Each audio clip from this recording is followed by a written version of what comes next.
Sonia telephone के पास गई और रिसीवर उठाकर होटल एक्सचेंज को नंबर बताने लगी। थोड़ी देर बाद दरवाजे पर दस्तक हुई। मैंने चौंक कर दरवाजे की जानिब देखा। जमाकू ने लाशों की तरफ देखते हुए कहा, होटल के बहरे को कमरे में नहीं आना चाहिए, वरना यहां के पुलिस वाले पीछे पड़ जाएंगे। मैं तायद में सर हिलाते हुए दरवाजे के करीब गया।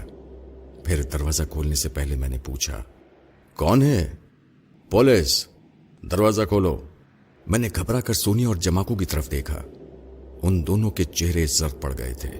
परेशानी की बात ही थी। हम अपनी सलाहियतों से दुश्मनों का मुकाबला कर सकते थे। मैं तीनों मास्टरों को धोखा दे सकता था, मगर कानून के खिलाफ कोई हरकत नहीं कर सकता। और कानून के मुहाफिज मेरा मुहासबा करने के लिए बंद दरवाजे के दूसरी तरफ आकर खड़े हो गए थे। हमारे सामने उस वक्त कानून ऐसी रुकावट थी जिसे तोड़कर हम फरार नहीं हो सकते थे। हर हाल में कानून का एहतराम लाजमी था, मगर कानून की बढ़ती हुई गिरफ्त से बचना भी जरूरी था। मैं बंद दरवाजे से लगा बड़ी तेजी से सोच रहा था कि दरवाजे के उस तरफ कानून के जो मुहाफिज खड़े हैं, उन्हें अंदर आने से किस तरह रोका जा सकता है। ऐसे वक्त ना तो जूडो कराटे काम आते हैं और ना ही टेलीपैथी का इल्म सहारा देता है। इन हालात में हाजिर दिमागी ही काम आती है। फिर मुझसे पहले ही सोनिया के दिमाग ने काम दिखाया। वो तेजी से चलती हुई दरवाजे के करीब आई, फिर उसकी चटखनी गिराकर उसे जरा सा खोलकर बाहर की तरफ झांकती हुई बोली, ये क्या बदतमीजी है? बेवक्त डिस्टर्ब किया जाता है। मैं उसकी जबान को न समझ सका, मगर सिचुएशन को समझ गया। मैंने सोनिया के पीछे आकर कहा, हेलो इंस्पेक्टर, मुझे होटल वालों ने यकीन दिलाया था कि यहां इन हालात में डिस्टर्ब नहीं किया जाता है। अगर आप जरूरी काम से आए हैं तो रिसेप्शन रूम में इंतजार करें, मैं अभी वहां आता हूं। इंस्पेक्टर नादिम सा हो गया था। पहले मैं ये भूल गया था कि मैं अपनी मशरक़ी मुल्क में नहीं हूं, बल्कि मशरक़ बईद में हूं। सो सॉरी, मैं आप लोगों के पासपोर्ट चेक करने आया हूं। कोई बात नहीं, आप 1 घंटे बाद अपना पासपोर्ट लेकर मेरे दफ्तर में आए। वो दफ्तर का पता बताकर चला गया। हमने फौरन ही दरवाजा बंद करके इत्मीनान की सांस ली। फिर जमाकू और सोनिया तीनों लाशों को छुपाने लगे। हवाई दोशीज़ा की लाश पलंग के नीचे डाल दी गई।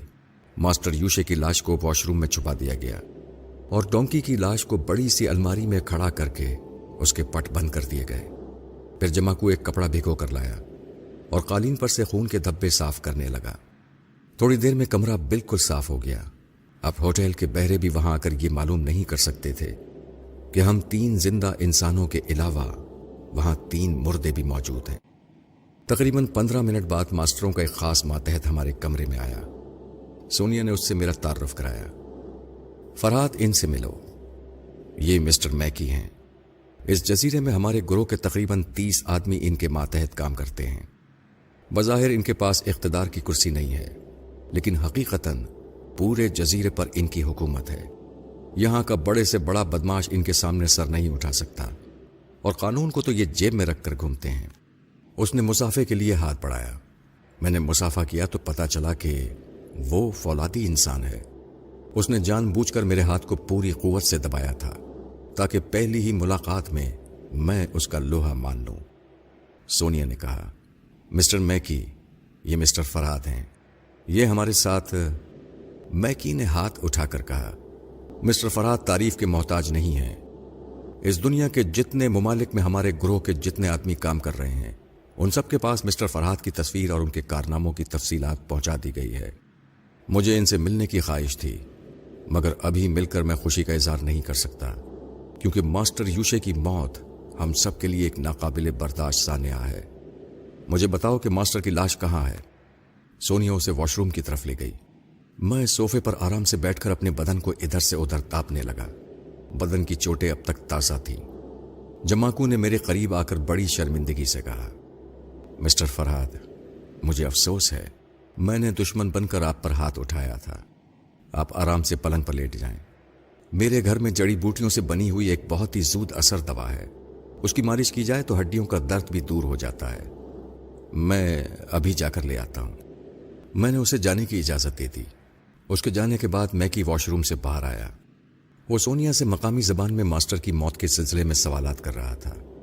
वो जो कुछ बता रही थी उसकी तस्दीक के लिए मैकी मुझसे अंग्रेजी में सवालात कर रहा था। हमने आपस में जो तय किया था उसके मुताबिक मैंने भी वही जवाबात दिए। मैकी ने इत्मीनान का इजहार करते हुए उस हवाई दोशीज़ा और डोंकी की लाश को देखा, फिर जेबी ट्रांसमीटर निकालकर मास्टरों से राब्ता कायम करने लगा। मैं बिस्तर पर आराम से लेट गया। सोनिया मैकी के पास सोफे पर बैठी हुई थी। हम दोनों खामोशी से ट्रांसमीटर पर होने वाली गुफ्तगू सुन रहे थे। इस कमरे में जो वाकयात पेश आए थे, मैकी उन्हें तफसील के साथ मास्टरों को बता रहा था और उनसे हिदायत हासिल कर रहा था। फिर उसने ट्रांसमीटर बंद करने के बाद उसे अपनी जेब में रखते हुए कहा, मिस्टर फरहाद, आप अपने कमरे में चले जाएं। इन तीनों की लाशों को कानून की नज़रों से बचा कर ले जाने का मसला है। इस होटल के मालिक की कुछ कमजोरियां हमारे हाथों में हैं। मैं उनसे फ़ायदा उठाकर इन लाशों को यहां से दूसरी जगह मुंतकिल कर दूंगा। मैं उठकर अपने कमरे की तरफ जाने लगा। उसने सोनिया से कहा, तुम सब अपने पासपोर्ट लाकर मुझे दो। तुम लोगों को पुलिस हेडक्वार्टर जाने की ज़रूरत नहीं है। मैं सारे काम निपटा लूंगा। मैं अपने कमरे में आ गया। सोनिया भी मेरे साथ आई थी। फिर मेरा पासपोर्ट लेकर जाती हुई बोली, तुम्हें सख्त चोटें आई हैं। मैं इस हाल में तुम्हें तन्हा नहीं छोड़ूंगी। थोड़ी देर के बाद वापस आ जाऊंगी। उसके जाने के बाद मैं बिस्तर पर गिर पड़ा। एक तो बदन का जोड़ जोड़ दुख रहा था, दूसरी बात यह कि पिछली रात से सोने का मौका तक नहीं मिला था। बिस्तर पर आते ही जरा सी देर के बाद मुझे नींद आ गई। ये पहला मौका था कि सोने से पहले मैंने अपने दिमाग को किसी तरह की हिदायत नहीं दी थी। हालांकि मैं दुश्मनों में घिरा हुआ था। मास्टर यूशे की मौत से मैं इस कदर मुतमईन हो गया था कि बाकी मास्टरों को खातिर में नहीं ला रहा था। इसीलिए किसी किस्म की एहतियाती तदबीर के बगैर सो गया। मैंने ख्वाब में देखा कि मैं किसी ऐसे मकाम पर पहुंच गया हूं जहां जन्नत के से मनाजिर हैं। जजीरा हवाई भी जन्नत से कुछ कम नहीं था। हर सू सब्ज व शादाब नजारे थे। हूरें हंसती खिलखिलाती हुई नजर आ रही थीं। मैं एक जानिब घास के फर्श पर पड़ा हुआ था। एक फरिश्ते ने मेरे करीब आकर मेरी जानिब दवा की शीशी पढ़ाते हुए कहा, तुमने बहुत लाते जूते खाए हैं, इस दवा की मालिश करो, बदन का सारा दर्द निकल जाएगा। एक बहुत ही हसीन और दिल नशीन हूर ने करीब आकर दवा की वो शीशी ले ली। जजीरे की मुनासबत से वो हूर सांवले रंग की थी। जन्नत में आकर भी उसका रंग नहीं बदला था। जब वो जमकर मालिश करने लगी तो मुझे कुछ तकलीफ हुई, कुछ आराम मिला। मैंने कर्राहते हुए आंख खोल दी। सोनिया मेरे बदन की मालिश कर रही थी। सराहने की मेज पर 10 अदद प्लास्टिक की उंगलियों से लगे आहनी नाखून रखे हुए थे। क्या वो उंगलियां उससे अलग भी हो सकती हैं? सबसे पहले मैंने उसके हाथों को देखा। उसके दोनों हाथों में आधी आधी उंगलियां थीं। वो प्लास्टिक की उंगलियों से मुकम्मल होती थीं जो उस वक्त मेज पर रखी थीं। उंगलियां आधी थीं, मगर वो सर से पांव तक उम्र की शादाबियों से मुकम्मल थी। मैं अपनी नींद पूरी कर चुका था, इसलिए जाग रहा था। उस वक्त फरियाल के मुताल्लिक सोचकर मुझे निदामत सी हुई। इतनी वफादार और हसीन महबूबा के होते हुए मैं सोनिया की तरफ बहक गया था। अगर ये बात फरियाल को मालूम हो जाए तो उसे कितना सदमा पहुंचेगा। जब जज्बात का नशा उतरता है तभी अपनी गलती का एहसास होता है। मैं अपनी भंवरे जैसी फितरत को बदलना चाहता था, मगर वक्त बे वक्त जज्बात की जो आंधियां चलती हैं वो कुछ सोचे समझे बगैर बहा कर ले जाती हैं। मैंने फरियाल से सोनिया का मवाजना किया तो वो फरियाल के पांव की धूल भी नजर न आई। मैं सोनिया जैसी मुखलिस औरतों की तौहीन नहीं करना चाहता था। अगर फरियाल मेरी जिंदगी में ना आती तो सोनिया भी ऐसी थी कि उससे मोहब्बत की जा सकती थी। मगर अब मैं फरियाल के हिस्से की मोहब्बत किसी और को नहीं देना चाहता था। अब मेरा जी चाह रहा था कि किसी तरह जल्द अज जल्द फरियाल के पास पहुंच जाऊं। वो सामने रहेगी तो इस दुनिया की कोई भी हसीन औरत मुझे नहीं बहका सकेगी। उसकी याद शिद्दत से आई तो मैंने उससे राब्ता कायम किया। राब्ता कायम होते ही वो शिकायत करने लगी, फरहाद जाने फरियाल, मेरा दिल घबरा रहा था। उस जन्नत में पहुंचकर आप मुझे भूल तो नहीं जाएंगे? मैं सुबह तक आपका इंतजार करती रही कि आप सोच की राह गुजर से मेरे करीब आएंगे। फिर मुझे नींद आ गई। अभी सोकर उठी हूं। आप बताएं मैं यहां कब तक तन्हा रहूंगी? जुदाई की घड़ियां खत्म होने वाली हैं। मैं तुम्हें यह खुशखबरी सुना दूं कि मैंने अपने सबसे बड़े दुश्मन मास्टर यूशे को हमेशा के लिए खत्म कर दिया है। मगर 3 मास्टरों के आदमियों ने अभी मुझे घेर रखा है। मैं जल्द ही वापसी की सूरत निकाल लूंगा। फिर हम दोनों के रास्ते में कोई रुकावट ना होगी। वो मास्टर यूशे की मौत की खबर सुनकर बहुत ज्यादा खुशी का इजहार कर रही थी। मैंने सोनिया की जानिब देखा। हो सकता था कि आइंदा मेरे रास्ते में कोई दुश्मन ना होता, मगर मेरी फरियाल के रास्ते में सोनिया जैसी औरतें आ सकती थीं। اور یہ محض میری کمزوریوں کی وجہ سے ہوگا۔ میں زندگی کے عملی میدان میں اتنی مستقل مزاجی اور قوت ارادی سے کام لیتا ہوں تو کیا اپنی محبت کی خاطر مستقل مزاجی سے یہ فیصلہ نہیں کر سکتا کہ آئندہ فریال کے اعتماد کو ٹھیس نہ پہنچے؟ میں تھوڑی دیر تک فریال سے گفتگو کرتا رہا اور اپنے خیال میں استحکام پیدا کرتا رہا۔ پھر آئندہ ملاقات کا وعدہ کر کے اس سے رابطہ ختم کرنے کے بعد میں سوچنے لگا، ماسٹر یوشے کے مرنے کے بعد میں بڑی لاپرواہی سے وقت گزار رہا ہوں، احمقوں کی طرح اپنے دوسرے دشمنوں کو نادان اور کمزور سمجھ رہا ہوں۔ اپنی نادانی کا احساس ہوا تو میں میکی کے ذہن میں جھانک کر دیکھنے لگا۔ وہ ٹرانسمیٹر پر ایک ماسٹر سے گفتگو کر رہا تھا۔ پہلے تو وہ اپنی کارکردگی کی رپورٹ پیش کرتا رہا کہ اس نے کس طرح تینوں لاشیں ہوٹل کے کمرے سے اٹھا لی ہیں اور ہمارے پاسپورٹ دکھا کر قانون کے محافظوں کو مطمئن کر دیا ہے۔ پھر اس نے کہا، ماسٹر سائمن، میں یہ یقین کرنے کے لیے تیار نہیں ہوں کہ ماسٹر یوشے ڈونکی جیسے گدھے کے ہاتھوں مارا گیا ہے۔ ہمارا عظیم ماسٹر ہمیشہ محتاط رہنے کا عادی تھا۔ جب ڈونکی اس کے کمرے میں ہوائی دوشیزہ کو لے کر آیا تو ماسٹر نے ڈونکی کی سوچ کو ضرور پڑھا ہوگا۔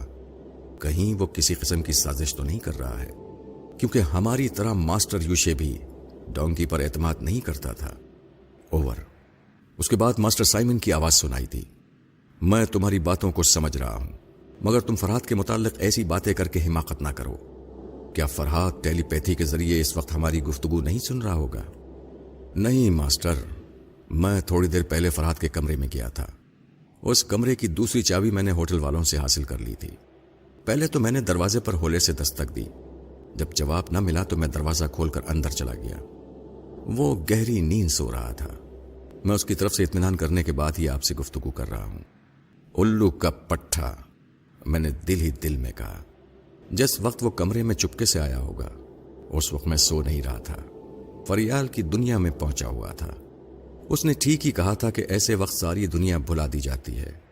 میں آنکھیں بند کیے فریال سے سوچ کے ذریعے گفتگو کرنے میں اتنا محو تھا کہ مجھے کمرے میں میکی کی آمد کا پتہ ہی نہ چلا۔ میری یہ محویت بھی کام آ گئی۔ وہ مجھے غافل سمجھ کر اپنے دل کی بات زبان پر لا رہے تھے۔ ماسٹر سائمن کہہ رہا تھا، شاباش، تم بہت اچھے جا رہے ہو۔ فرحات کے خلاف کوئی بات زبان پر لانے سے پہلے ہمیشہ اس کی طرف سے اطمینان کر لیا کرو۔ تمہاری طرح ہم بھی یہی سوچ رہے ہیں، بلکہ بہت پہلے ہی یہ بات سمجھ میں آ گئی تھی کہ فرحات یا تو ماسٹر یوشے کے ہاتھوں مارا جائے گا یا ماسٹر یوشے خود ہی اس کا شکار ہو جائے گا۔ ماسٹر یوشے کی موت ایک ناقابل تلافی نقصان ہے۔ ہونا تو یہ چاہیے تھا کہ فرحات کے ٹکڑے ٹکڑے کر دیے جائیں۔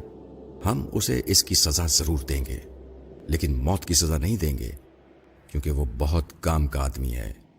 اسے سزائیں دے کر یہ سمجھایا جائے گا کہ ہمارے سامنے بعض اوقات اس کی ٹیلی پیتھی کی صلاحیتیں بھی کام نہیں آئیں گی۔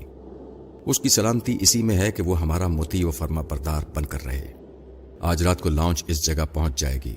تم فرحاد اور سونیا کو لے کر اس لانچ کے ذریعے اس جزیرے میں آ جانا۔ ماسٹر یوشے کی لاش اور اس کا تمام سامان بھی لے آنا۔ Over and all. میں کی ٹرانسمیٹر بند کرنے کے بعد میرے متعلق سوچنے لگا۔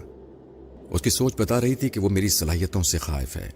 ماسٹر سائمن نے اسے یقین دلایا تھا کہ مجھے سزائیں دی جائیں گی، لیکن میکی کو یقین نہیں آ رہا تھا۔ ماسٹروں کے گروہ میں ماسٹر یوشے کی شخصیت اتنی عظیم تھی کہ وہ صرف اس کے قاتل کو ہی نہیں بلکہ قاتل کے پورے خاندان کو نیست و نابود کر دیتے، لیکن مجھے چھوٹ دی جا رہی تھی۔ میکی جھنجھلا کر سوچ رہا تھا، میں سب سمجھتا ہوں۔ ماسٹر یوشے ٹیلی پیتھی کا ماسٹر تھا۔ اب ٹیلی پیتھی جاننے والے فرحات سے ہی اس کی جگہ پر کی جا سکتی ہے۔ میں اچھی طرح سمجھ رہا ہوں وہ تینوں ماسٹر فرحات کو سزا دینے کے بجائے کوئی بہت بڑا عہدہ دیں گے۔ کیا سپر ماسٹر اس بات کو تسلیم کر لے گا؟ میں میکی کی سوچ پڑھ کر سوچنے لگا، یہ سپر ماسٹر کون ہے؟ اب تک 4 ماسٹر میرے علم میں آئے تھے، اب کسی 5ویں کا نام سنائی دے رہا تھا، اور وہ شاید 4 ماسٹروں کا باس تھا اور شاید اسی لیے سپر ماسٹر کہلاتا تھا۔ میں اپنے طور پر سوچتا رہا تو بات سمجھ میں نہیں آئی، اس لیے میں میکی کی سوچ میں اسے کریدنے لگا۔ یہ سپر ماسٹر باقی 3 ماسٹروں کے فیصلے سے کیوں انکار کرے گا؟ اسے اکثریت کا فیصلہ منظور کرنا ہی ہوگا۔ میکی کے دماغ میں یہ سوچ پیدا ہوئی تو وہ جواباً سوچنے لگا، وہ اکثریت کو کب خاطر میں لاتا ہے؟ تینوں ماسٹر اس کے اشارے پر چلتے ہیں۔ ماسٹر یوشے جیسا ٹیلی پیتھی جاننے والا بھی اس کا مطیع و فرما بردار تھا۔ मगर तान यहीं पर टूटती है कि सुपर मास्टर भी शायद फरहाद को माफ कर देगा, क्योंकि मास्टर यूशे की जगह कभी न कभी पुर करना ही होगी। उन्हें फरहाद से ज्यादा काबिल आदमी फिलहाल कहीं नहीं मिलेगा। मैंने उसकी सोच में कहा, इसका मतलब यह है कि मैं भी फरहाद की अहमियत को तस्लीम कर रहा हूं। वो झल्लाकर सोचने लगा, फरहाद की ऐसी की तैसी। मैं 3 साल से मास्टरों के लिए बड़े बड़े कारनामे अंजाम दे रहा हूं। मैंने बड़ी बड़ी खतरनाक मुहिम्मात सर की हैं, मगर अब तक मुझे किसी मास्टर का ओहदा नहीं मिला। फरहाद क्या चीज है? मैं मास्टरों को साबित कर दूंगा कि जिस फरहाद से वो अंदर ही अंदर खाइफ हैं, मैं उसे तिगनी का नाच नचा सकता हूं। मगर इस मकसद के लिए बहुत सोच समझ कर कदम उठाना होगा। वो तदबीरें सोचने लगा।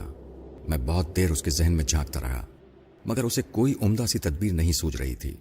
वो ऐसी चाल चलना चाहता था कि जिससे दूसरे मास्टर एतराज न कर सकें, और वो ये साबित भी कर सके कि वो फरहाद को अपने कंट्रोल में रख सकता है। जब कोई तदबीर सुझाई न दी तो उसके दिमाग ने उसे समझाया कि सोचना फजूल है। हो सकता है कि किसी वक्त फरहाद चुपके से उसके ख्यालात पढ़ ले। दानिशमंदी यही है कि अचानक ही कोई तदबीर सुझाई दे तो वो उस पर अमल करे। उसने सोचना छोड़ दिया। मैं भी जहनी तौर पर उसका पीछा न कर सका, क्योंकि सोनिया बेदार हो गई थी। वो वॉशरूम में चली गई। वहां से वापस आकर उसने मुझसे पूछा, अब क्या इरादा है?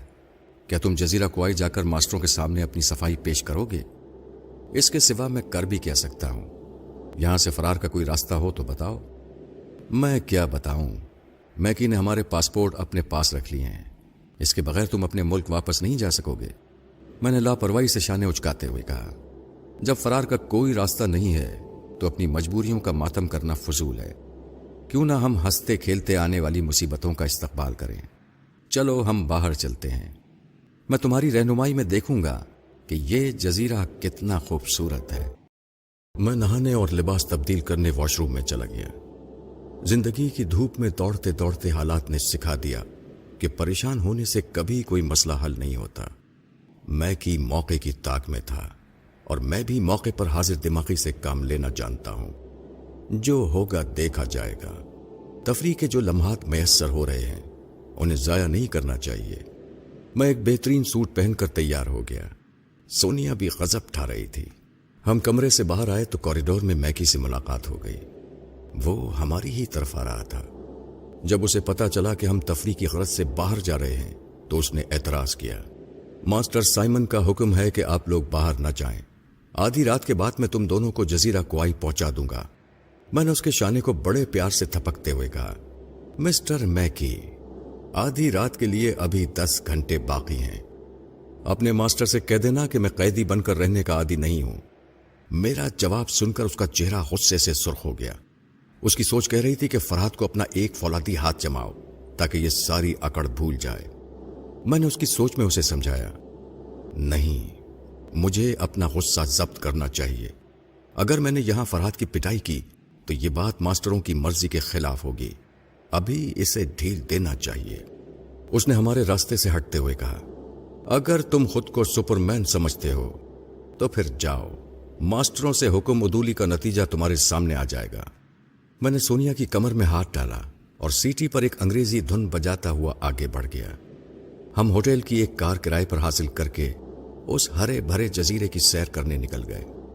सोनिया मुझे तमाम जगहों के नाम बता रही थी और मुख्तलिफ तफरीगाहों और होटलों में लिए घूम रही थी। 2 घंटे बाद जब मैं साहिली सड़क पर कार ड्राइव कर रहा था तो मुझे एक ताक़ुब करने वाली कार का इल्म हुआ। मैं अखदनुमा आईने में उस जर्द रंग की कार को कई बार देख चुका था और यह सोचकर उसे नजरअंदाज कर रहा था कि उसका 2-4 बार नजर आना महज इत्तफाक है। मगर साहिली सड़क वीरान थी। उस वीरान सड़क पर किसी कार के मुसलसल आगे आते रहने से खतरे का एहसास हो गया था। मैंने सोनिया से कहा, एक कार बराबर हमारे पीछे आ रही है। मुझे मैकी पर शुबा है। वो मुझे इस तरह नुकसान पहुंचाने की फिक्र में है कि मास्टरों को कोई शिकायत ना हो। सोनिया ने पलटकर पीछे की तरफ देखा, फिर मुझसे कहा, यह मैकी की कार नहीं है। लेकिन मैं सुबह से मैकी के तेवर को समझ रही हूं। वो तुम्हें पसंद नहीं करता है। ताज्जुब है कि वो मास्टरों की मर्जी के खिलाफ तुम्हें कैसे नुकसान पहुंचा सकता है। ये तो आगे चलकर मालूम होगा। तुम इतना याद रखो कि किसी मौके पर मैं अचानक ही गाड़ी रोकूं तो तुम फौरन ही कार से उतरकर उन झाड़ियों के पीछे चली जाना। क्या ये झाड़ियां आगे दूर तक गई हैं? हाँ, मगर तुम्हें खतरे में छोड़कर नहीं जाऊंगी। नादानी की बातें ना करो। मैं तन्हा रहकर अपनी हिफाजत कर लूंगा, तुम साथ रहोगी तो परेशानियां बढ़ जाएंगी। कार रोकने का मौका जल्द ही आ गया। एक मोड़ काटते ही अचानक एक बड़ी सी स्टेशन वैगन ने रास्ता रोक लिया। वो सड़क पर तिरछी खड़ी हुई थी। मैंने एक झटके से ब्रेक लगाकर अपनी गाड़ी रोक दी। सोनिया ने फौरन ही दरवाजा खोलकर बाहर छलांग लगाई, फिर देखते ही देखते झाड़ियों के पीछे चली गई।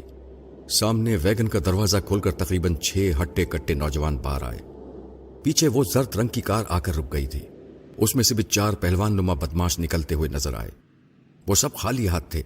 उनके हाथों में रिवॉल्वर और चाकू इसलिए नहीं थे कि मैकी मुझे कत्ल नहीं कर सकता था, वो सिर्फ मुझे जेर करना चाहता था। वाकई में टेलीपैथी के जरिए कितने बदमाशों को अपने करीब आने से रोक सकता था। एक तरफ से किसी को ख्यालखानी के जरिए रोकता तो दूसरी तरफ से 10 बदमाश मुझ पर हमला कर देते। लेकिन मुझे अपनी जिस्मानी कुव्वत से ही काम लेना पड़ा। एक तरफ से हमला हुआ तो मैं दूसरी तरफ से कतरा कर निकल गया। मैं कोई सुपरमैन तो नहीं था कि उन्हें मार मार कर उनसे कतराता रहता और वो बुज़दिलों की तरह मार खाते रहते। उनमें से एक फाइटर मौजूद था। उन्होंने मुझे ऐसे ऐसे हाथ जमाए कि डूबती शाम से पहले ही तारे नजर आने लगे। ऐसी हालत में 2 बदमाशों ने मुझे पीछे से पकड़ लिया। 2 और आ गए और मेरी टांगों से लिपट गए। फिर मुझ पर ताबड़तोड़ लाते और घूंसे पड़ने लगे। उस वक्त तक सोनिया की समझ में ये बात आ गई कि सब निहत्ते हैं और कोई मुझे जान से नहीं मारना चाहता। वो दौड़ती हुई मेरी मदद के लिए उन बदमाशों के करीब आई और अपने आनी पंजे खोल दिए। उसी वक्त एक बदमाश ने एक लंबा सा चाकू निकालकर उसकी नोक मेरी गर्दन पर रखते हुए कहा, देखो सोनिया, मैकी के मुकाबले पर ना आओ। हमारे बॉस ने कहा है कि इस आदमी को जिंदा और सलामत उसके पास पहुंचाया जाए। अगर तुम हमारे किसी आदमी को नुकसान पहुंचाओगी तो इस आदमी की जिंदगी की जमानत नहीं दी जाएगी। सोनिया बेबसी से मुझे देखने लगी। मैंने उससे कहा, सोनिया, इसकी बात मान जाओ और आगे आगे देखो होता है क्या। सोनिया ने खामोशी से अपने पंजे समेट लिए। वो मुझे पकड़कर खींचते हुए वैगन की तरफ ले गए। उसकी पिछली सीट पर मुझे सोनिया के साथ बिठा दिया गया। फिर दूसरे बदमाश हमारी निगरानी के लिए बैठ गए। उसके बाद वैगन वापस मुड़कर एक नामालूम मंजिल की तरफ जाने लगी। कम बख्तों ने मुझे मार मार कर पिला करके रख दिया था। सुबह मास्टर यूशे ने मुझे जहनी अजियतें पहुंचाई थीं। उसके बाद अपने 2 आदमियों को मेरी अच्छी तरह मुरम्मत करने के लिए कहा था। दोपहर को सोनिया ने ऐसे जमकर मालिश की थी कि हड्डियों का दर्द किसी हद तक जायल हो गया था। मगर अब इन बदमाशों ने मुझे फिर तोड़ फोड़ कर रख दिया था। मैं पिछली सीट पर नीम दराज होकर कर रहा था और दिल ही दिल में कह रहा था, बेटे फरहाद, एक टेलीपैथी का इल्म जानकर खुद को हीरो समझने लगे हो। देख लो, हीरो बनने के लिए कैसी मार खानी पड़ती है।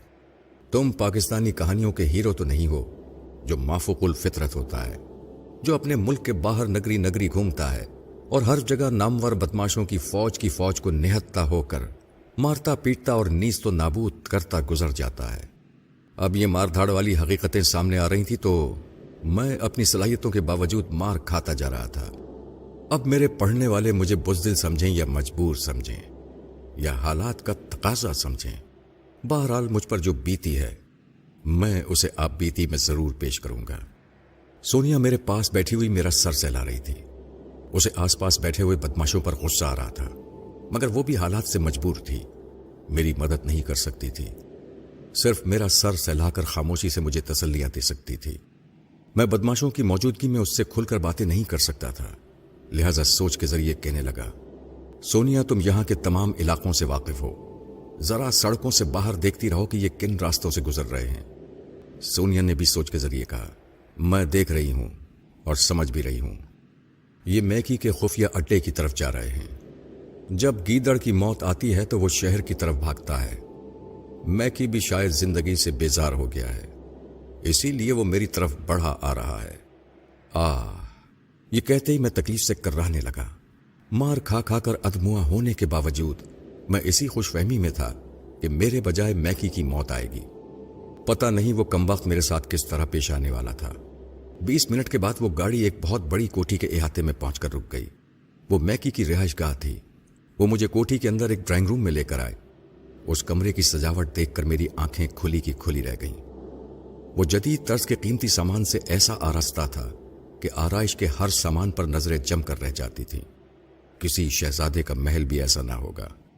उसकी कोठी को देखकर पता चलता था कि तमाम मास्टर एक शहजादे की तरह ठाट बाट से उसे रखते हैं।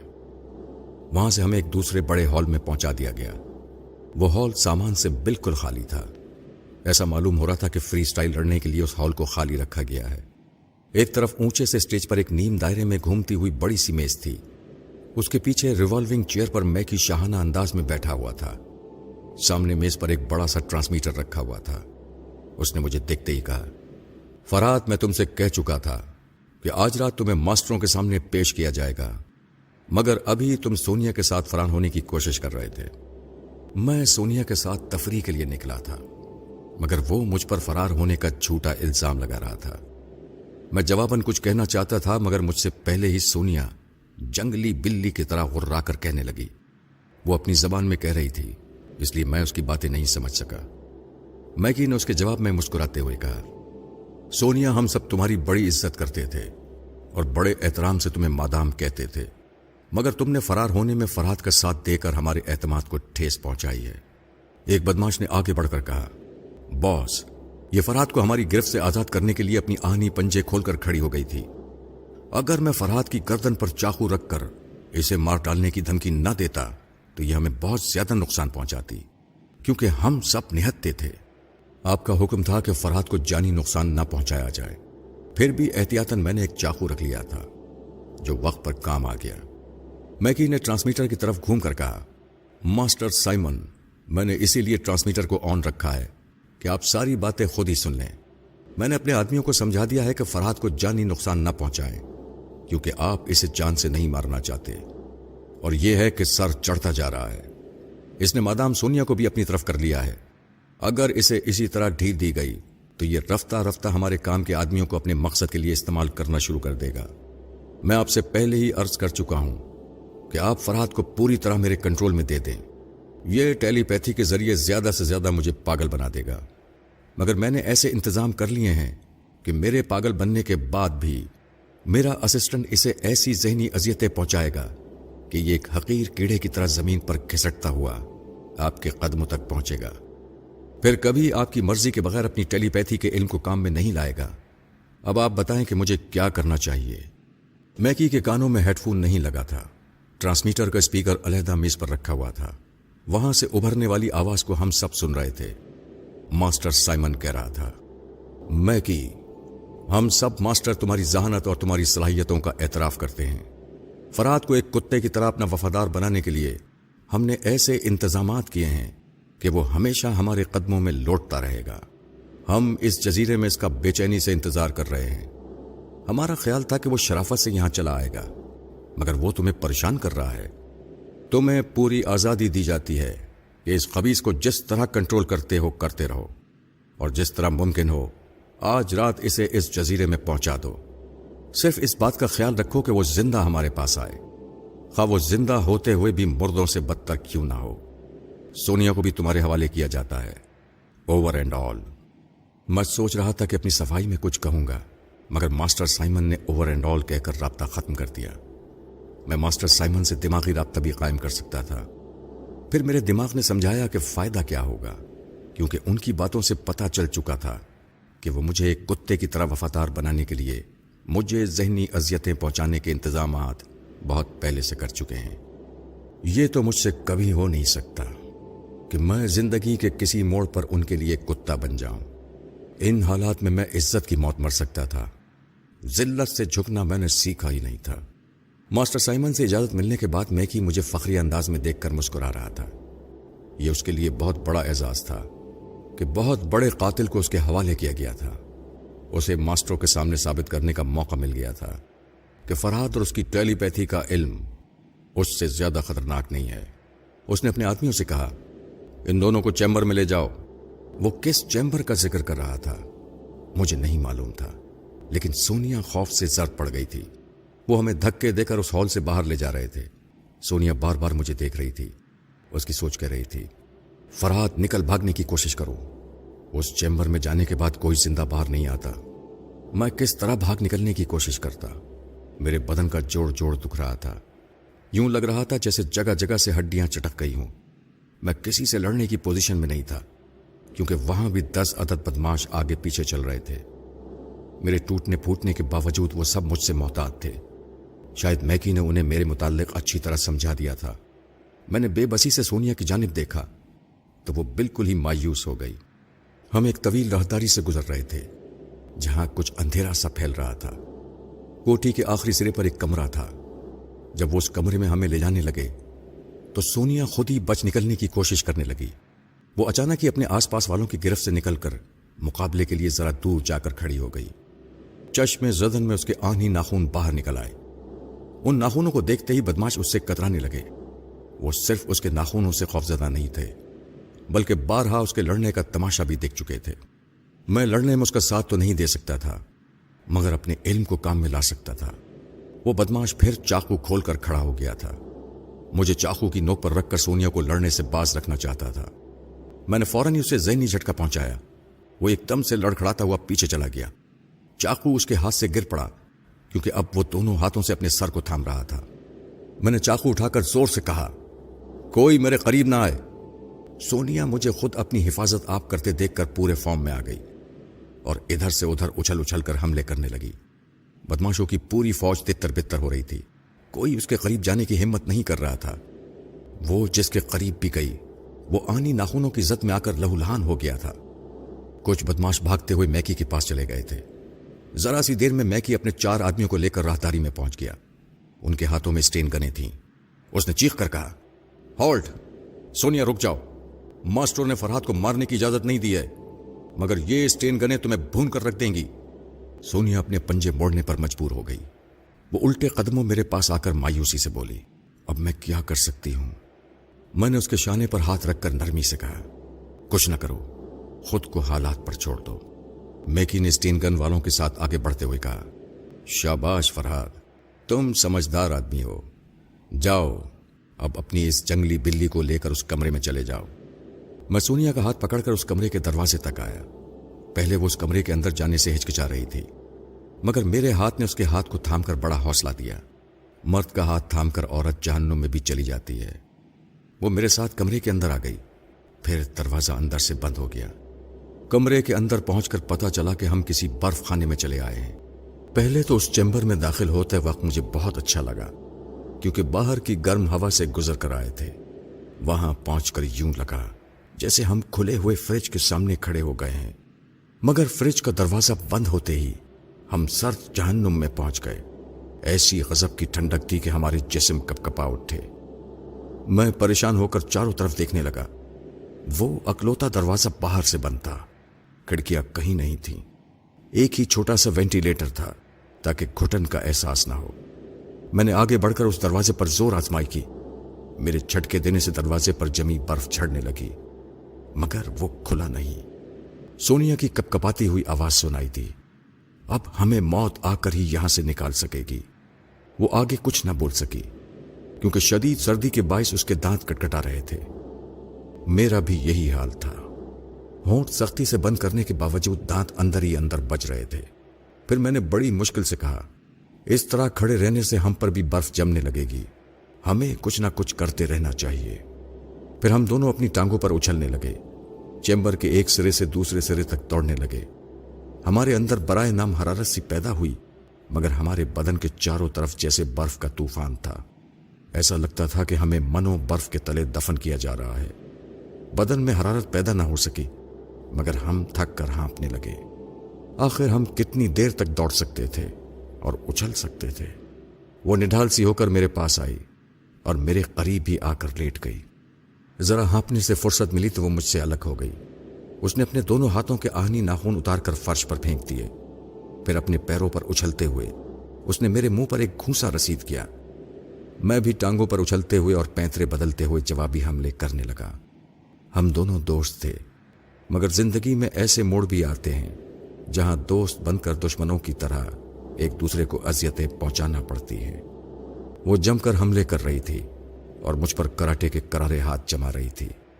अगरचे मैं सुबह से मार खाते खाते बहुत कमजोर हो गया था, ताहम मैंने भी भरपूर हाथ जमाए।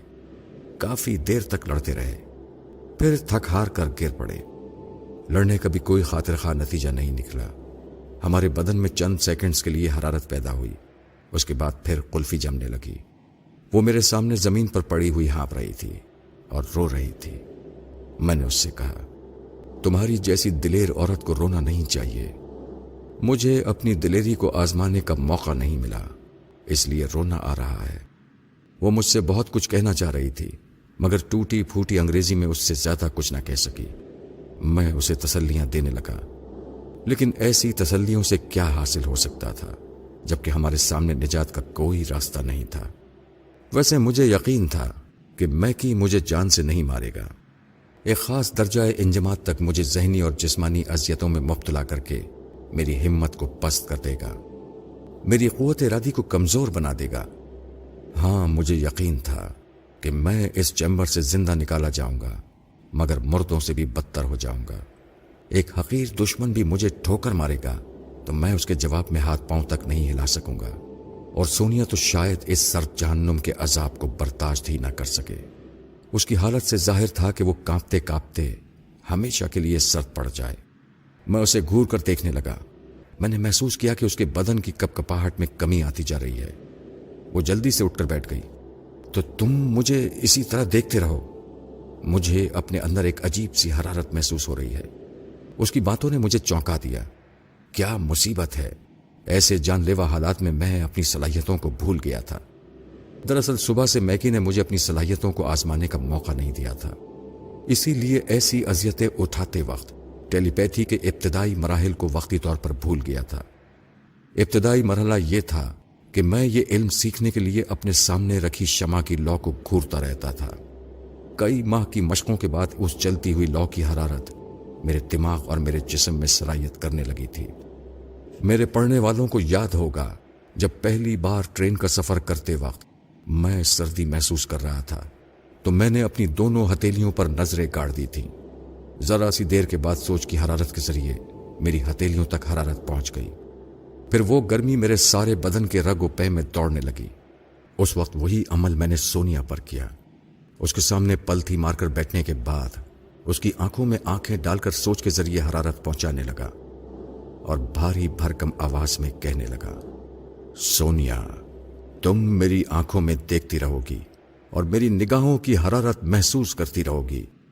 اپنے بدن کو ڈھیلا چھوڑ دو اور اپنے آپ کو میری جلتی ہوئی نگاہوں کے حوالے کر دو. اس نے میری ہدایت کے مطابق اپنے بدن کو ڈھیلا چھوڑ دیا تھا.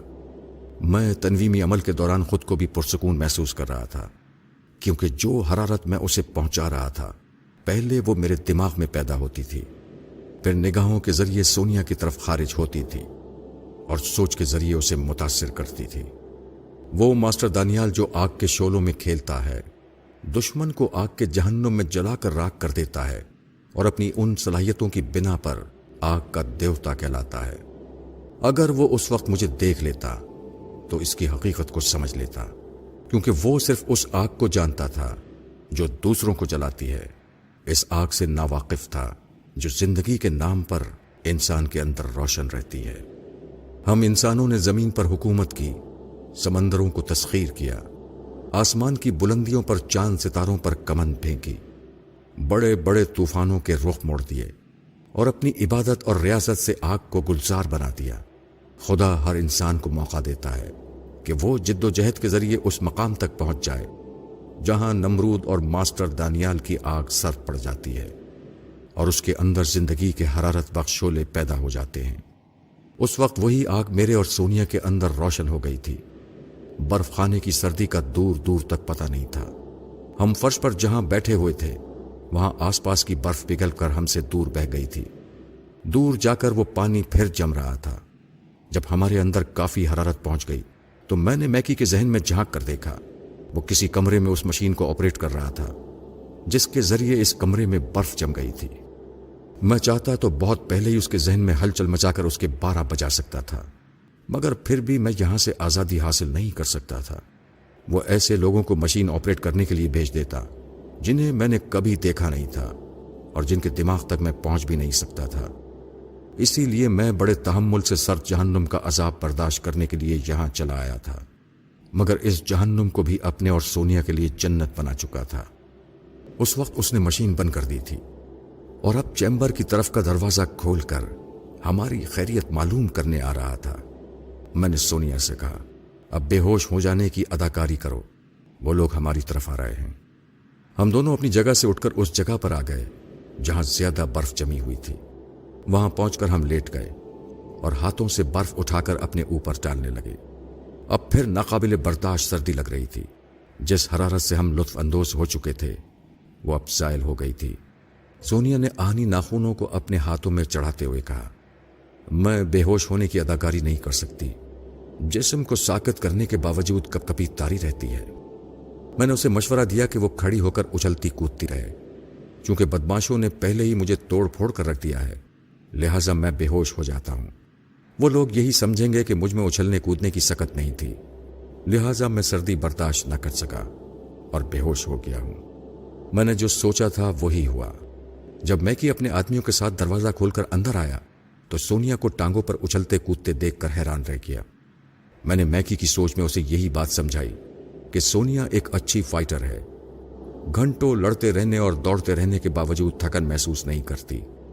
फरहाद को चूंकि पहले से अदमुआ करके रख दिया गया था, इसलिए वो सोनिया की तरह चाको चौबंद न रह सका और एक मखसूस नुक्ताए इंजमात तक पहुंचने के बाद बेहोश हो गया। उसके आदमी मुझे वहां से उठाकर एक आरामदेह कमरे में ले गए और मुझे एक बिस्तर पर डाल दिया। वहां पहुंचने के थोड़ी देर बाद मैंने तकलीफ से कर्राते हुए आंखें खोल दी। फिर बौखलाने की अदाकारी दिखाते हुए चारों तरफ वहशत से घूरने लगा। मैं की फातिहाना अंदाज में मुस्कुराते हुए मुझे देख रहा था। कहो फरहाद, क्या हाल है? मैं जवाब देने के बजाय दोनों हाथों से सर को थामकर कर्राने लगा और एक नीम पागल की तरह बुड़बुड़ाने लगा। मैं मर जाऊंगा, मुझे यहां से निकालो, मेरे अंदर बर्फ जम रही है। मैकी ने कहकहा लगाते हुए कहा, पागल के बच्चे, इस वक्त तुम सर्द मौत के चैम्बर में नहीं हो, होश में आओ। अब तुम एक आरामदेह कमरे में हो। हैं? मैं बदहवासी से इधर उधर सर घुमाकर देखने लगा। मैकी ने बड़ी सफाकी से कहा, तुम जरा अच्छी तरह होश व हवास में आ जाओ, इसके बाद तुम्हें फिर उसी चैम्बर में फेंक दिया जाएगा। मैं दहशत से थरथर कांपने लगा। नहीं, मैं मरना नहीं चाहता, मुझे चैम्बर में न भेजो। तुम मास्टर यूशे से ज्यादा खतरनाक हो। मैं तुम पर टेलीपैथी का इल्म नहीं आजमा सकता। मैं समझ गया हूं कि तुम मेरी तरफ से दी हुई जहनी अजियतों में मुब्तला हो जाओगे, मगर तुम्हारे ऐसे मातहत मेरी बोटियां नोचते रहेंगे जिनके दिमाग तक मैं नहीं पहुंच सकता। वो फातिहाना अंदाज में कहकहा लगाने लगा।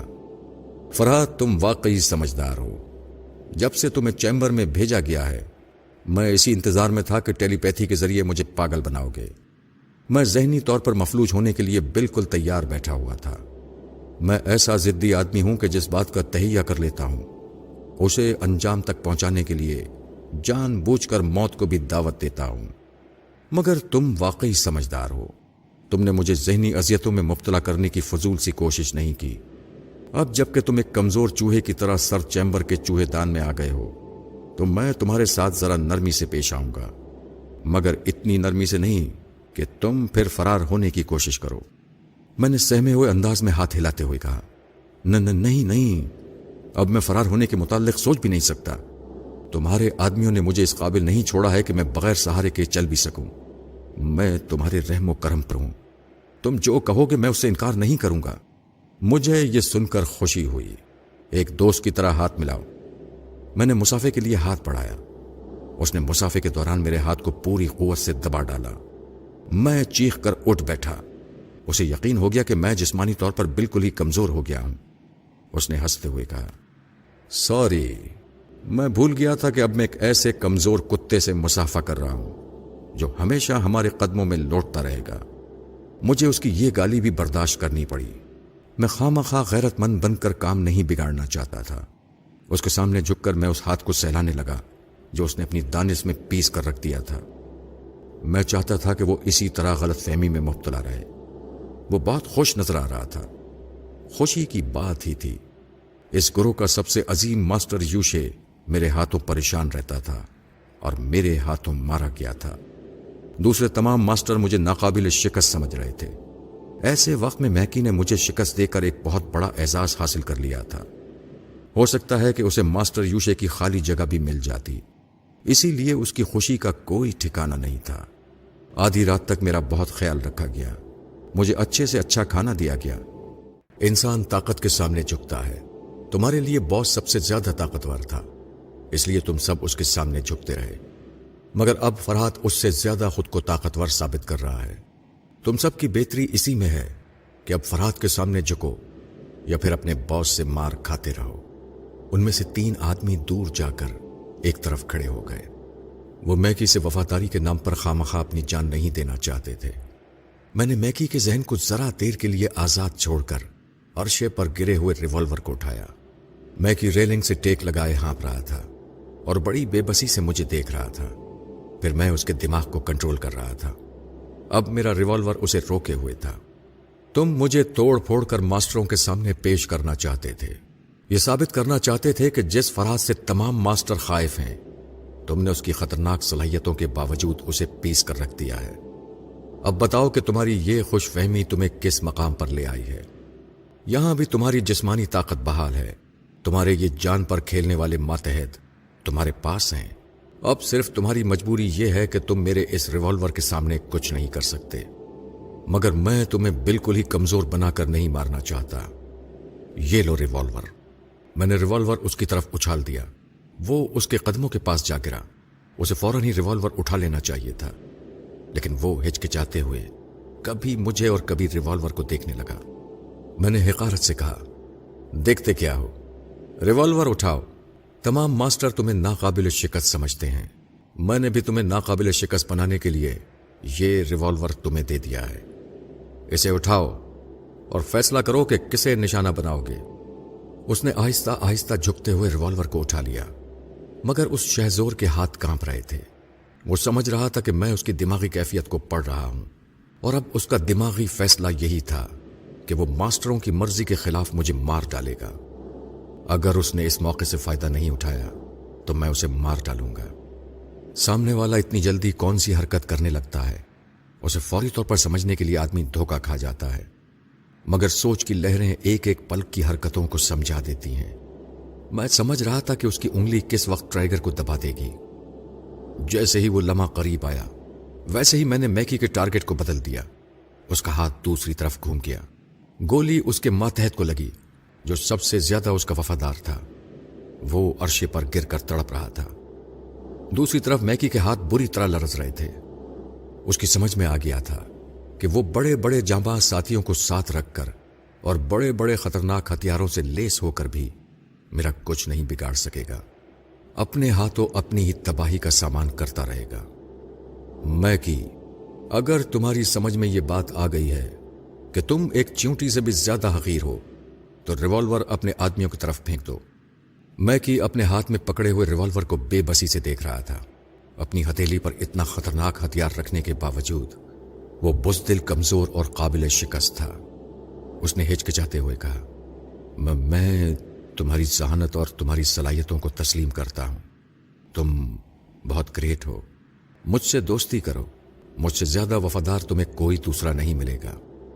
پھر اس نے ریوالور کو اپنے آدمیوں کی طرف پھینکتے ہوئے کہا، میری وفاداری دیکھو، میں تمہارے حکم کی تعمیل کر رہا ہوں، وہ تو تمہارا باپ بھی کرے گا۔ تم اچھی طرح جانتے ہو کہ وہ ریوالور اگر نہ پھینکتے تو میں اسی ریوالور سے تمہیں خودکشی کرنے پر مجبور کر دیتا۔ یاد ہے تم نے مجھے اپنے قدموں میں لوٹنے والا کتا کہا تھا۔ طاقت کے نشے میں گالیاں دینے والا کبھی وفادار نہیں ہوتا۔ ادھر تمہارے 3 آدمی کھڑے ہوئے ہیں اور ریوالور ان کے قدموں میں پڑا ہوا ہے۔ بولو، ان میں سے کس کے ہاتھوں مرنا پسند کرو گے؟ اس نے گھبرا کر ریوالور کی طرف دوڑ لگائی، لیکن آگے بڑھتے ہی ایک دماغی جھٹکا پہنچا۔ وہ اوندھے منہ گر پڑا۔ میں نے اس کے ایک ساتھی سے کہا کہ وہ ریوالور اٹھا لے۔ اس نے میرے حکم کی تعمیل کی اور ریوالور کو اپنے قبضے میں لے لیا۔ میکی جلدی سے اٹھ کر کھڑا ہو گیا، پھر سہمے ہوئے انداز میں پیچھے ہٹتے ہوئے ریلنگ سے جا ٹکرایا۔ کہاں بچ کر جاؤ گے میکی؟ مجھے بے بس کرنے والے، تمہارے چاروں طرف سمندر ہے، یا تو چھلانگ لگا دو یا پھر اپنے ہی آدمی کے ہاتھوں مرنے کے لیے تیار ہو جاؤ۔ مجھے فوراً ہی اس کا قصہ تمام کر دینا چاہیے تھا، لیکن مغرور دشمن کو تڑپاتے ہوئے بڑا مزہ آتا ہے۔ ہر سانس کے ساتھ موت کا دھڑکا لگا رہتا ہے۔ غرور کی بلندی سے لڑکتے دیکھ کر بڑا لطف آتا ہے۔ وہ میرے سامنے گڑ گڑا رہا تھا، زندگی کی بھیک مانگ رہا تھا۔ میں اس سے بے نیاز ہو کر اس کے ساتھیوں کی سوچ کو پڑھ رہا تھا۔ یہ معلوم کرنا ضروری تھا کہ وہ اوپر سے جتنے وفادار نظر آ رہے ہیں، اپنے اندر دل و دماغ سے بھی میری برتری کو قبول کرتے ہیں یا نہیں؟ ان تینوں میں سے ایک کی سوچ گڑبڑا رہی تھی۔ اس نے بظاہر میری اطاعت قبول کر لی تھی، لیکن دل ہی دل میں وہ سوچ رہا تھا کہ وہ کس طرح میکی کی مدد کر سکتا ہے۔ میں نے اس کی طرف انگلی اٹھا کر کہا، میں اس سلسلے میں تمہاری مدد کر سکتا ہوں، تم اپنے ساتھی سے ریوالور لے لو۔ وہ گھبرا کر مجھے دیکھنے لگا۔ میں نے ڈانٹ کر کہا، جو کہتا ہوں وہ کرو ورنہ بے موت مرو گے۔ اس نے بڑی مجبوری سے ہاتھ بڑھا کر اپنے ساتھی سے ریوالور لے لیا۔ میں نے اس کے ساتھیوں کو مخاطب کرتے ہوئے کہا، تم سب اچھی طرح جانتے ہو کہ میں انسانی ذہن کی چھپی ہوئی باتیں پڑھ لیتا ہوں۔ ابھی تمہارا یہ ساتھی اپنے دماغ میں چھپ کر میرے خلاف سوچ رہا تھا اور میکی کی مدد کرنا چاہتا تھا۔ اب ریوالور اس کے ہاتھ میں آ گیا ہے، یہ اپنے باس کی مدد کرے گا۔ میں ریوالور نہیں چلاؤں گا، وہ بڑی بے بسی سے گھگھیانے لگا۔ چلاؤ، میں نے اس کے دماغ میں چیخ کر کہا، تمہارا ٹارگٹ سامنے ہے اور تمہاری انگلی ٹریگر کو دبا رہی ہے۔ اس کی انگلی نے ٹریگر دبا دیا۔ فائر کی آواز گونجی۔ میکی اپنے سینے کو تھام کر عرشے پر گر پڑا۔ دوسری طرف فائر کرنے والے کے ہاتھ سے ریوالور گر پڑا تھا۔ وہ چند لمحوں تک سکتے کے عالم میں کھڑا رہا۔ اسے یقین نہیں آ رہا تھا کہ اس نے اپنے ہاتھوں سے اپنے باس کو شوٹ کیا ہے، لیکن جو کچھ ہوا تھا اس کی آنکھوں کے سامنے ہوا تھا۔ اس نے خود ہی گولی چلائی تھی۔ اس حقیقت کو وہ کیسے جھٹلا سکتا تھا؟ پھر وہ ایک دم سے پاگل ہو گیا۔ دونوں ہاتھوں سے اپنے سر کے بالوں کو نوچتے ہوئے چیخنے لگا، میں نے باس کو قتل نہیں کیا ہے، میں اپنے باس کا وفادار کتا ہوں۔ کتے کبھی اپنے مالک پر نہیں بھونکتے، پھر میں اپنے مالک کو کس طرح کاٹ سکتا ہوں؟ وہ چیختے چلاتے ہوئے میکی کی لاش کے پاس پہنچا اور اسے الٹ پلٹ کر دیکھنے لگا۔ پھر وہ جھنجلا کر کھڑا ہو گیا اور غصے سے کانپتے ہوئے مجھے مارنے کے لیے میری طرف دوڑتا ہوا آیا۔ سونیا نے ایک فلائنگ کک ماری، وہ دوسری طرف پلٹ کر ریلنگ سے ٹکرا گیا۔ میں صرف اپنے مالک کی خدمت کے لیے پیدا ہوا ہوں۔ جب آقا نہیں ہے تو غلام زندہ رہ کر کیا کرے گا؟ میں زندہ نہیں رہوں گا، میں زندہ نہیں رہوں گا۔ وہ ہذیانی انداز میں چیختا ہوا ریلنگ پر چڑھ گیا، پھر وہاں سے سمندر کے گہرے پانی میں چھلانگ لگا دی۔ چپاک کی آواز کے ساتھ پانی اچھل کر عرشے تک آیا۔ ہم نے ریلنگ کی دوسری طرف جھک کر دیکھا۔ گہری تاریکی میں اور گہرے پانی میں اس کا نام و نشان مٹ چکا تھا۔ لانچ کے عرشے پر تھوڑی دیر کے لیے سناٹا چھا گیا۔ وہ بدماش، مجرم اور قاتل تھا، لیکن وفاداری کی ایک مثال قائم کر کے اس دنیا سے رخصت ہو گیا تھا۔ کاش کہ وہ ایک اچھا انسان ہوتا اور اچھے انداز میں وفاداری کا سبق سکھا کر موت کو گلے لگاتا، تو اس کے مٹنے کے باوجود رہتی دنیا تک اس کا نام نہ مٹتا۔ میکی کے دو ساتھی ذرا سہمے ہوئے میری طرف دیکھ رہے تھے۔ اس کا باس تو مر ہی چکا تھا، اب وہ اس کے لیے جان کی بازی کیا لگاتے؟ وہ دماغ سے سوچ رہے تھے کہ اب میرے وفادار بن کر رہیں گے۔ وہ جانتے تھے کہ میں دماغ کو پڑھتا رہتا ہوں، اسی لیے اپنے ذہن میں یہ بات بار بار دہرا رہے تھے کہ ہم فرحات صاحب کے وفادار ہیں اور وفادار رہیں گے۔ میں نے انہیں حکم دیا کہ وہ اپنے باس کی اور دوسرے ساتھیوں کی لاشیں اٹھا کر سمندر میں پھینک دیں۔ وہ میرے حکم کی تعمیل کرنے لگے۔ تھوڑی دیر بعد سارے دشمن نابود ہو گئے۔ وہ لانچ مکمل طور سے ہمارے قبضے میں آ گئی۔ اب صرف لانچ کا اسکیپر رہ گیا تھا، جو لانچ کو جزیرہ کوائے کی طرف لے جا رہا تھا۔ وہ لانچ کو کنٹرول کر رہا تھا، اور اس کے دماغ کو کنٹرول کرنا میرے لیے کوئی بڑی بات نہ تھی۔ میں سونیا اور ان دو آدمیوں کے ساتھ زینے اترتا ہوا انجن روم کی طرف گیا۔ لانچ کے انجن اور اسٹیئرنگ تک پہنچنے کا راستہ ایک تنگ راہداری سے گزرتا تھا۔ راہداری کے آخری سرے پر جو دروازہ تھا وہ دوسری طرف سے بند ہو گیا تھا۔ میرے اشارے پر میکی کے ایک ساتھی نے دروازے پر دستک دیتے ہوئے اسکیپر کو آواز دی، مگر دوسری طرف سے کوئی جواب نہ ملا۔ جب وہ دروازے کو دھکا دے کر کھولنے یا توڑنے کی کوشش کرنے لگے تو دوسری طرف سے دروازے کے ٹھوکنے اور بجانے کی آواز سنائی دی۔ پھر دروازے کے نیچے سے ایک تہہ کیا ہوا کاغذ زمین پر سرکتا ہوا باہر آیا۔ میں نے جھک کر اسے اٹھایا اور کھول کر پڑھنے لگا۔ لکھا تھا، مسٹر فرحات، دروازہ نہیں کھلے گا۔ آپ نہ تو میری آواز سن سکیں گے اور نہ ہی میرا چہرہ دیکھ کر میری آنکھوں میں جھانک سکیں گے۔ آپ یہ خیال دل سے نکال دیں کہ میکی کی طرح میرا دماغ بھی کنٹرول میں آ جائے گا۔ میرے پاس ریوالور ہے، اگر دروازہ توڑنے کی کوشش کی گئی تو میں بے دریغ فائر کر دوں گا۔ میں بہت محتاط ہوں۔ یہ تحریر بھی میرے ایک اسسٹنٹ کی ہے، تاکہ آپ تحریر کے انداز سے سوچ کے انداز تک نہ پہنچ سکیں۔ اسے لکھوانے کے بعد میں نے اپنے اسسٹنٹ کو سمندر کی گود میں پھینک دیا ہے. اب آپ اپنی سی کوشش کرتے رہیں. یہ لانچ ہر حال میں جزیرہ کوآئی کے ساحل تک پہنچ کر رہے گی. خط پڑھ کر میں نے میکی کے ایک ساتھی کو دیا. وہ اسے پڑھ کر سونیا کو اس کی زبان میں سمجھانے لگا. سونیا اس سچویشن کو سمجھ کر میرا منہ تکنے لگی. میں نے مایوسی کا اظہار کیا. اتنی جلدی دماغ کام نہیں کر سکتا تھا. اسکیپر تک پہنچنے کے لیے کوئی ایسی تدبیر سوچنی تھی کہ وہ زندہ یا مردہ ہمارے ہاتھ آ جائے لیکن لانچ کو کوئی نقصان نہ پہنچے. میں چپ چاپ وہاں سے پلٹ کر لانچ کے عرشے پر آ گیا. سونیا اور 2 نئے وفادار ملازم میرے پیچھے آ رہے تھے.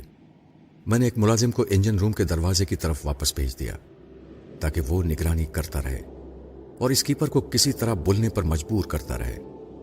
جب وہ چلا گیا تو میں نے دوسرے ملازم سے پوچھا, اب تم ہی اس لانچ کے بارے میں بتا سکتے ہو, کوئی ایسا دوسرا راستہ ہے کہ جہاں سے میں اسکیپر تک پہنچ سکوں؟ صرف ایک راستہ ہے مگر وہ خطرناک ہے. آپ میرے ساتھ آئیں, میں آپ کو بتاتا ہوں. میں اور سونیا اس کے پیچھے چلنے لگے. لانچ کے اگلے سرے پر پہنچ کر اس نے ریلنگ پر جھکتے ہوئے بتایا, یہاں سے ہم رسی کے ذریعے لٹک کر نچلے حصے میں پہنچ سکتے ہیں کیونکہ نچلے حصے میں جو کھڑکیاں بنی ہوئی ہیں وہ شیشے کی ہیں. وہ اسکیپر لانچ کے اسٹیئرنگ کو کنٹرول کرتے وقت شیشے کے پار دیکھتے ہوئے راستے کا تعین کرتا رہتا ہے. رسی کے ذریعے نیچے لٹک کر پہلے ان شیشوں کو توڑنا ہوگا, پھر اندر جانے کا راستہ ملے گا. میں سوچ میں پڑ گیا. اس طرح وہاں جانے میں جان کا یقینی خطرہ تھا. رسی سے لٹکتے ہی وہ شیشے کے پار مجھے دیکھ لیتا اور فائرنگ شروع کر دیتا. دوسرا ملازم سونیا کے سامنے وہی بات اپنی زبان میں دوہرا رہا تھا. سونیا نے انکار میں سر ہلاتے ہوئے کہا, میں تمہیں اس طرح نہیں جانے دوں گی. میں نے ریلنگ سے ٹیک لگاتے ہوئے کہا, کچھ نہ کچھ تو کرنا ہی ہوگا. ویسے یہ بتاؤ کہ یہ لانچ کتنی دیر میں جزیرہ کوآئی تک پہنچے گی؟ دوسرے ملازم نے جواب دیا, لانچ کی تیز رفتاری بتا رہی ہے کہ اسکیپر ہمیں جلد سے جلد وہاں پہنچانا چاہتا ہے. اس رفتار سے ہم صبح 5 بجے تک وہاں پہنچ جائیں گے اور ابھی 2 بجنے والے ہیں. وہ اپنی کلائی پر بندھی ہوئی گھڑی کو دیکھ کر وقت بتا رہا تھا. میری پریشانی بڑھنے لگی. اتنی جد و جہد کے بعد بھی وہ تمام ماسٹر مجھے اپنی طرف کھینچ رہے تھے.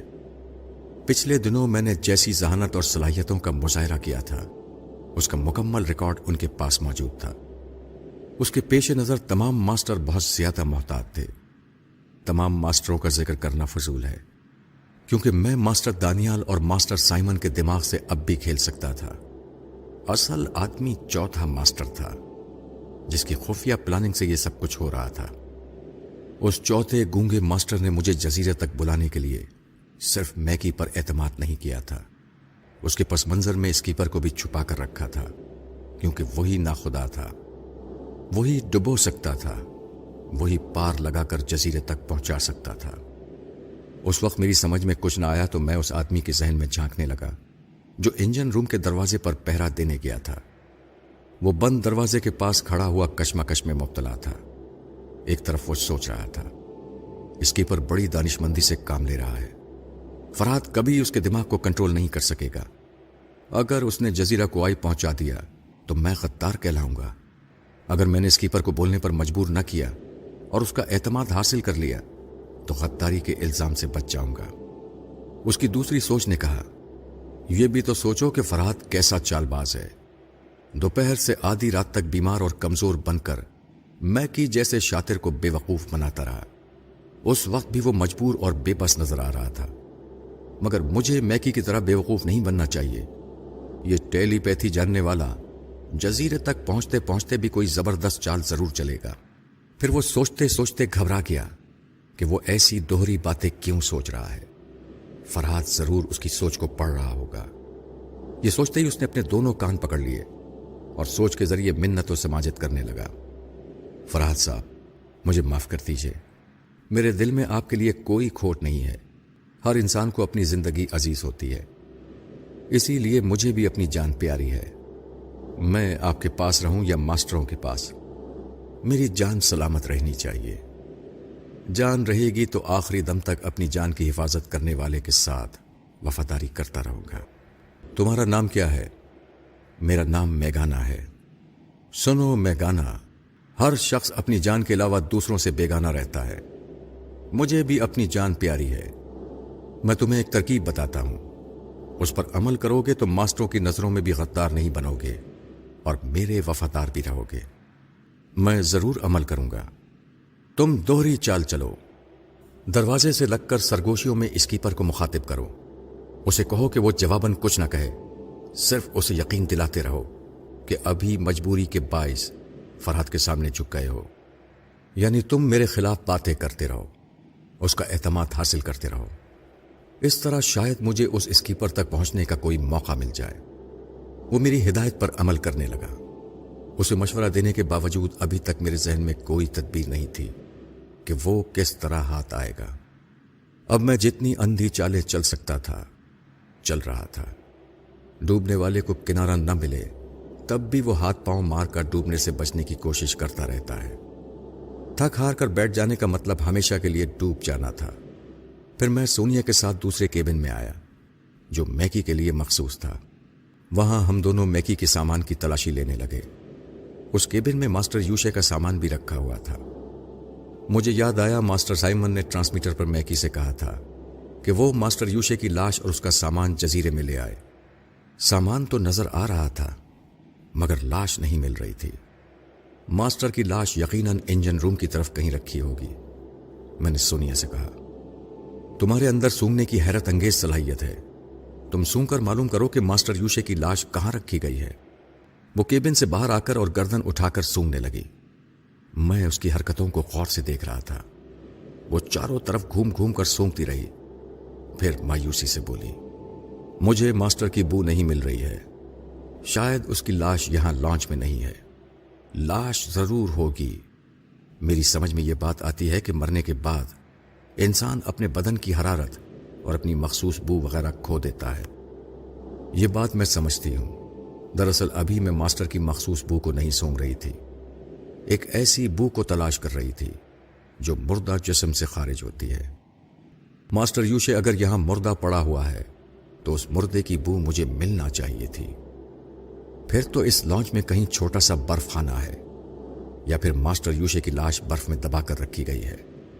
اس کے باعث وہ اس قدر محفوظ ہے کہ ابھی اس میں سے بو نہیں نکل رہی ہے. سونیا نے تائید میں سر ہلا کر کہا یہی بات ہو سکتی ہے. مگر وہ لاش یہاں ہو بھی تو تم کیا کرو گے؟ میں نے بے بسی کا اظہار کرتے ہوئے کہا فی الحال تو کچھ نہیں کر سکتا مگر میں ایک ایک چیز کو نظروں میں رکھ رہا ہوں اور سمجھنے کی کوشش کر رہا ہوں کہ کس کے ذریعے میں اسکیپر تک پہنچ سکتا ہوں. میں میکی کے کھلے ہوئے سوٹ کیس سے اس کا جیبی ٹرانسمیٹر اٹھا کر دیکھنے لگا. یہ بھی ایک ایسی چیز تھی جسے میں نظر انداز نہیں کر سکتا تھا. اس وقت میرے ذہن میں یہ بات آ رہی تھی کہ اسکیپر کے پاس بھی ایک ٹرانسمیٹر ضرور ہوگا. اس کے ذریعے وہ ماسٹر کو اپنی آمد کی اطلاع دے رہا ہوگا اور موجودہ سچویشن کی رپورٹ پہنچا چکا ہوگا. ایک راستہ بہت آسان تھا. میں انجن روم کا دروازہ توڑ کر اسکیپر تک پہنچ سکتا تھا. لیکن اس بات کا اندیشہ تھا کہ جتنی دیر میں دروازہ ٹوٹ کر الگ ہوتا اتنی دیر میں وہ یا تو انجن میں ٹیکنیکل خرابی پیدا کر دیتا یا پھر اس لانچ کو ہی بم کے دھماکے سے اڑا دیتا اور ہمارے ساتھ خود بھی ڈوب جاتا. لہٰذا میں اسکیپر تک اس طرح پہنچنا چاہتا تھا کہ لانچ کو تباہ کرنے کا موقع اسے نہ ملے. ہمیشہ تقدیر مہربان نہیں ہوتی. مجھے کوئی راستہ سجھائی نہیں دے رہا تھا. میں نے سونیا سے پوچھا کس فریکوینسی پر ماسٹروں سے گفتگو کی جاتی ہے؟ کیا تم اس فریکوینسی پر اس ٹرانسمیٹر کو آن کر کے رکھ سکتی ہو؟ وہ میرے ہاتھ سے ٹرانسمیٹر لے کر اسے ہینڈل کرنے لگی. میں نے فوراً ہی اس کا ہاتھ پکڑ لیا. پھر اس نے ٹرانسمیٹر لے کر اسے سوٹ کیس کے اندر پھینک دیا. وہ مجھے سوالیہ نظروں سے دیکھنے لگی. یہ اچانک ہی یاد آ گیا تھا کہ ماسٹر سائمن اور ماسٹر دانیال اگر ٹرانسمیٹر پر گفتگو کریں گے تب بھی کوئی بات نہیں بنے گی کیونکہ چوتھا ماسٹر بہت زیادہ محتاط ہے. وہ سمجھتا ہوگا کہ میں دوسرے ماسٹروں کے ذریعے اسکیپر تک پہنچ سکتا ہوں. اسی لیے اس نے اسکیپر کو دوسرے ماسٹروں سے لا تعلق رکھا ہوگا. دوسرے ماسٹر یہ نہیں جانتے ہوں گے کہ اسکیپر کا کام کون انجام دے رہا ہے. اپنے اس خیال کی تصدیق کے لیے میں ماسٹر سائمن کے ذہن میں جھانک کر دیکھنے لگا. وہ ایک آرام دہ کمرے میں ایک بڑے سے ٹرانسمیٹر کے سامنے ایزی چیئر پر بیٹھا ہوا تھا. اب رات کے 3 بجنے والے تھے مگر ان سب کی آنکھوں سے نیند اڑ گئی تھی کیونکہ میں وہاں پہنچنے والا تھا. وہ میرے بارے میں ایک ایک پل کی خبر رکھنے کے لیے جاگ رہے تھے. اس وقت وہ مجھے ایک سگریٹ کا کش لگاتے ہوئے پریشانی سے سوچ رہا تھا۔